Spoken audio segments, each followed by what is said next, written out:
നമ്മളെ അടുത്ത് എന്നേ ഹുവായിയുടെ ഒരു സെറ്റ് വന്നിട്ടുണ്ട്. ഇതിൻ്റെ കംപ്ലയിൻറ്റ് എന്താ വെച്ചാൽ ഹുവായി ഐ ഡി ആണ്. ഈ ഹുവായി ഐ ഡി നമ്മൾ എന്ത് ചെയ്യണം, സിഗ്മ കീ വഴി എന്ത് ചെയ്യണം, റിമൂവ് ചെയ്യണം. അത് എങ്ങനെയുള്ളതാണ് നോക്കുന്നത്. ഇപ്പോഴത്തെ പുതിയ ലേറ്റസ്റ്റ് ഹുവായുടെ സെറ്റുകൾ എന്ത് ചെയ്തിട്ടുണ്ട്, ഹാർഡ്വെയർ ടെസ്റ്റ് പോയിന്റ് ബ്ലോക്ക് ചെയ്തിട്ടുണ്ട്. അപ്പോൾ ഈ മെത്തേഡ് കൂടെ നമുക്ക് ഇത് എന്ത് ചെയ്യാൻ പറ്റുള്ളൂ, ചെയ്യാനും പറ്റുള്ളൂ. കോം 1.0 എന്നുള്ള പോർട്ട് കിട്ടില്ല, ആ പോർട്ട് വഴിയാണ് നമ്മളിത് ചെയ്യേണ്ടത്. അപ്പോൾ ഇത് ഹുവായി അതിൻ്റെ ഹാർഡ്വെയർ ടെസ്റ്റ് പോയിന്റ് ബ്ലോക്ക് ചെയ്തുകൊണ്ട് നമ്മൾ വേറൊരു ഹാർമണി കേബിൾ എன்ற കേബിൾ ഉണ്ട്, ആ കേബിൾ വഴി നമ്മൾ എന്ത് ചെയ്യാണ്, ഇത് കോം പോർട്ടിക്ക് ബൈപ്പാസ് ചെയ്യാണ്. അത് എങ്ങനെയെന്നുള്ളതാണ് നമ്മൾ ഇവിടെ കാണിക്കുന്നത്. അതുവഴി നമ്മൾ എങ്ങനെ ഇത് ഹുവായി ഐ ഡി പൊട്ടിക്കുന്നുള്ളതാണ് ഇവിടെ കാണിക്കുന്നത് കേട്ടോ. സി ടൈപ്പ് USB കേബിൾ എടുക്കുക, അതിൻ്റെ VBus ലൈൻ ഉണ്ടല്ലോ, ഇതാണ് ഇതിൻ്റെ VBus ലൈൻ. ഈ VBus ലൈൻ എടുക്കുക, D+ ലൈൻ എടുക്കുക. ഈ രണ്ട് ലൈനിൻ്റെ ഇടയിൽ എന്ത് ചെയ്യുക, ഒരു 10K റെസിസ്റ്റർ സോൾഡർ ചെയ്ത് പിടിപ്പിക്കുക.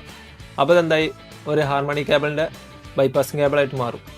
ഹാർമണി കേബിൾ എന്നിട്ടുള്ള കേബിൾ എന്തിട്ടുണ്ട് ഉണ്ടാക്കിയിട്ടുണ്ട്. അതുവഴിയാണ് നമ്മൾ എന്ത് ചെയ്യുന്നത്, ഇത് കണക്ട് ചെയ്യുന്നത്. ഹുവായിയുടെ CPU ഏതാണെന്ന് ആദ്യം അറിയണം. നെറ്റിൽ അടിച്ചു കൊടുക്കുക. അപ്പോൾ ഇതിൻ്റെ CPUൻ്റെ മോഡൽ ഇവിടെ കാണിക്കുന്നുണ്ട്.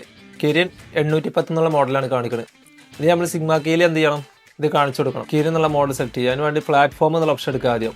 ഇവിടെ വന്നിട്ട് ഹൈ സിലിക്കൺ സെലക്ട് ചെയ്യുക. അതിനുശേഷം ഇവിടെ വന്നിട്ട് എന്ത് ചെയ്യുക, കിരിൻ 810 എന്നുള്ളത് സെലക്ട് ചെയ്യുക. നമ്മളെ കംപ്ലയിൻറ്റ് എന്താണ്, ഹുവായി ഐ ഡി ആണ്. അപ്പോൾ അതിന് വേണ്ടി സർവീസ് ടാബിൽ പോവുക. ഇവിടെ രണ്ട് ഓപ്ഷൻ ഉണ്ട്, നമുക്ക് റിമൂവ് ഹുവായി ഐ ഡി എന്നിട്ട് ഓപ്ഷൻ ഉണ്ട്. ഇതിപ്പോൾ എന്താണ്, ഹൈഡ് ആയിട്ടാണ് കിടക്കുന്നത്. എന്താ വെച്ചാൽ നമ്മൾ കണക്ട് ചെയ്തിട്ടില്ല. അപ്പം ഇനി നമ്മളിതിൽ കണക്ട് ചെയ്യാൻ പോവുകയാണ്. നമ്മൾ ഉണ്ടാക്കിയ കേബിൾ വഴി നമ്മുടെ ഡിവൈസ് ഇവിടെ കണക്ട് ആയിട്ടുണ്ട്. റിമൂവ് ഹുവായി ഐ ഡി എന്ന ഓപ്ഷൻ ഇവിടെ ഷോ ആയി വന്നിട്ടുണ്ട്. ഇനി നമ്മൾ ഈ ഓപ്ഷനിൽ ക്ലിക്ക് ചെയ്യുക. ഇപ്പോൾ പ്രോസസ്സിങ് കംപ്ലീറ്റ് ആയിട്ടുണ്ട്. ഹുവായി ഐ ഡി റിമൂവ് ആയിട്ടുണ്ട്. കേബിൾ ഉണ്ടാക്കാൻ ആവശ്യമായ ഡയഗ്രാം നിങ്ങൾക്ക് ആവശ്യമുണ്ടെങ്കിൽ താഴെ TP എന്ന് കമൻറ്റ് ചെയ്യുക.